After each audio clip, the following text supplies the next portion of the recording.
Before the video starts, make sure you hit the subscribe button and hit the notification bell so you never miss an upload. I just wanted to say, be sure you subscribe to Next Up and all of the members. The members are Monster Sports 11, Quacky 3, Crazed Games, me, and The Beast. Be sure to subscribe to Next Up and all of their channels. This is part 2 of my 50 best players in the my top 50 players in the NBA today. In part 1, which I'll put in the I'll leave a link to in the description below. I ranked number 50 through 41. Today I'll be ranking number 42 through 31. If you guys have a different list, you are entitled to your own opinion, and comment down below what your list is. D'Angelo Russell is definitely a top 30 offensive player in the NBA. But there is a reason why he's on his 4th team in just 5 years.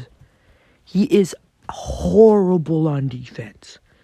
Unless he has some crazy defenders around him, there's no way teams can be successful with him. He is one of the worst defenders in the entire NBA. If he had just a near average defense, if he had a near average defense, not even an average defense, he probably could have made the All-Star team this year. But he doesn't. So yeah. I don't think D'Lo can be the number 1 on a championship contender. I think he could be like a number 2 or 3, but I don't think he can be the first option on a championship team. But so D'Lo, if his defense, like I said, his defense is holding him so far back. If he can just get a bit better at defense, he would probably rank a lot higher. At number 39, I have De'Aaron Fox. De'Aaron Fox has taken another leap this season, especially since the All-Star break. He had a really slow start to the season, but he really picked it up after the All-Star break. I think he'll make the All-Star team in the next 2 or 3 years. He did have some injury concerns at the beginning of the year, but the entire Kings team was suffering from a lot of injuries. The Kings might make the playoffs as the 8th seed if the regular season resumes. De'Aaron Fox is the fastest player in the NBA. He has great handles, is also a great playmaker, and definitely has superstar potential. Like I said, I think he's very close to making the All-Star team, and I think he will probably make it in the next 2 or 3 years. At number 38, we have CJ McCollum. I really, really, really hope the Blazers trade CJ for multiple role players and quality pieces, so that way the Blazers. I think the Blazers should do that because they struggled a lot with depth this season, so that would give them more depth. And I want to see CJ being the number 1 option on a team because we saw in the playoffs what CJ can really do. So if he becomes the number 1 option on a team, I truly believe he could be an all-NBA player. But right now, he's the 2nd option to Damian Lillard, and he's been incredible at that role. He hasn't made an All-Star team yet, but I think that he could definitely make one if he is traded and became the number 1 option on a team. He is a great combo guard, can score. He won Most Improved Player, and he's always been really, really talented.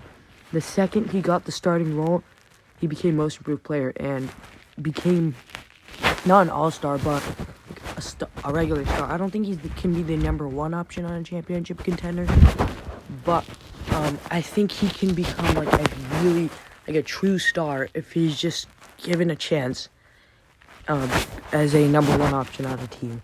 So, the Blazers, Dame CJ hasn't really been working out, so I really hope they move CJ because I think it would be great for the Blazers and great for CJ's career. Porzingis had a really slow start to the season, but to be fair, he missed almost the entire season due to injury. Porzingis, I think next season he'll pick up right where he left off from the Knicks, but he's been like he's been getting closer and closer to that form he was on the Knicks ever since the All-Star break. The Mavericks have the potential to be a dynasty. With like Luka Doncic has GOAT potential, Porzingis has Hall of Fame potential, and they have the ability to get a ton of cap and sign another max contract player.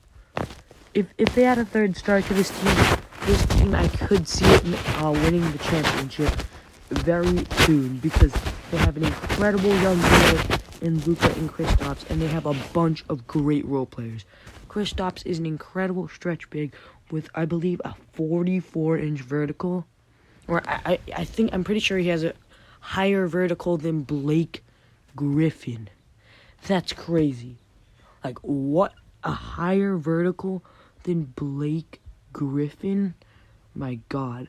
Porzingis is really lanky. He's like Kevin Durant, but he put on a lot of muscle this season. He's like a strong Kevin Durant who can jump high. That's what I see his ceiling as. Because, like, Porzingis is an incredible player. He's super fast. He's super strong. He's super tall. He's super skilled. He actually played point guard for some time. Not in the NBA, but before he had that crazy growth spurt that made him 7'3", he played point guard before he was in the NBA. He played some point guard. That's how crazy this man is. I think next season he'll make the All-Star team again, because this man is an absolute beast. At number 36, I have Zion Williamson.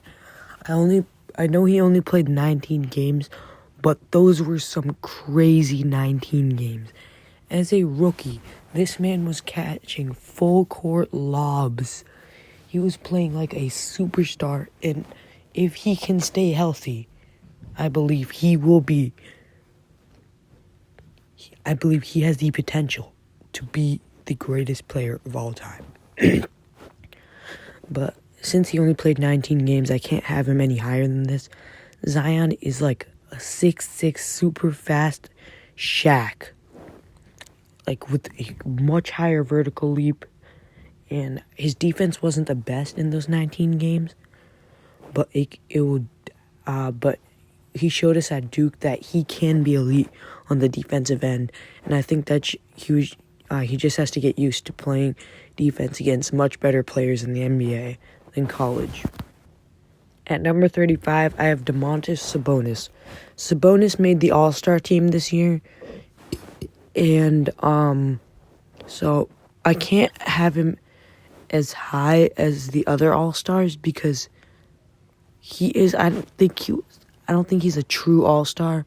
I think he's one of those players that just makes, like, one of those quality starting players that just makes like an All-Star team once or twice in their career. I think that was the case for Sabonis this time. But like Jeff Teague or Kyle Korver, like that. I think that it was like that kind of case for Sabonis.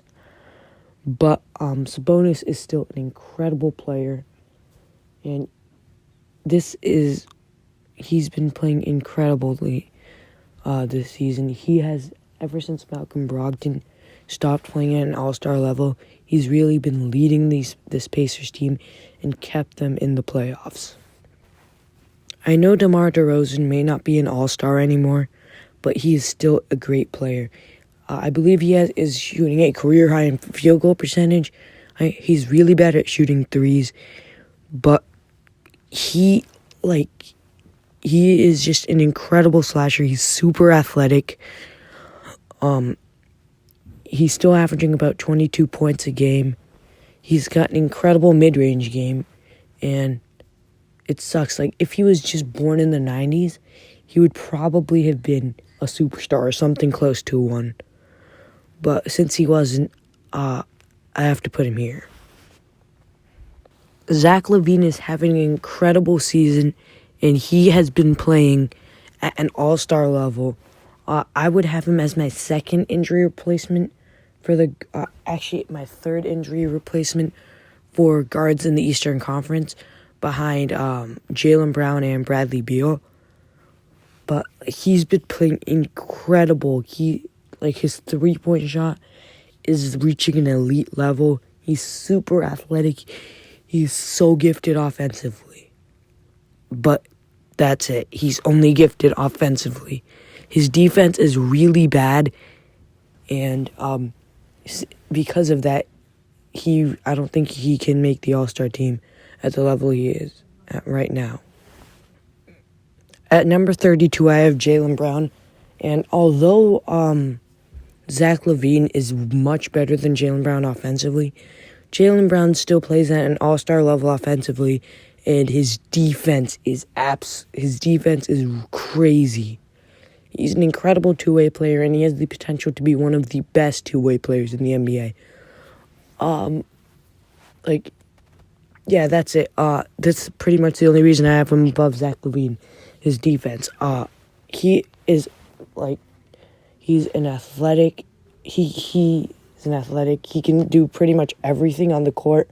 And my player comparison for him is Paul George. He won't necessarily be as good as Paul George, but he's still very young, so you never know. And he has been a great third option on what has kind of been a big three Boston Celtics. And you can throw in Gordon Hayward on there, too. Jaylen Brown, I think next season is the year he will break through and finally make his all-star team. I think the NBA definitely needs to add more spots to the All-Star game because there are more All-Star level players than All-Star spots on the teams. On the final player I have on this list is Kyle Lowry. Kyle Lowry, he made the All-Star team.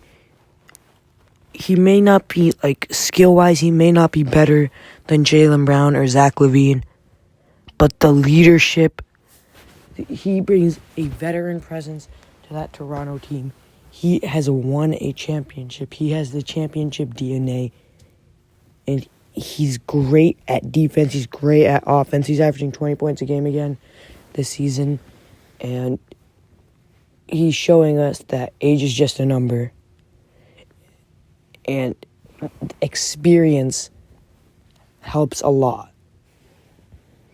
Kyle Lowry, even though Pascal Siakam is the best player on the team, Kyle Lowry is, you could say that Kyle Lowry is the leader of the Toronto Raptors.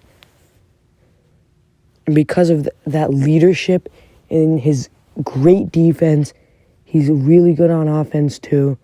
There's all of that put together. I have to put Kyle Lowry over Jaylen Brown and Zach. That's it for this video. Be sure to like and subscribe to a channel. We're trying to reach, let's say 15 subs. Then we'll go for 20 subs. So be sure to like and subscribe. Hit the notification bell. Comment down below who you think is going to be in the next part. And, Also, be sure to subscribe to Next Up. I will leave the link to that channel in the description below.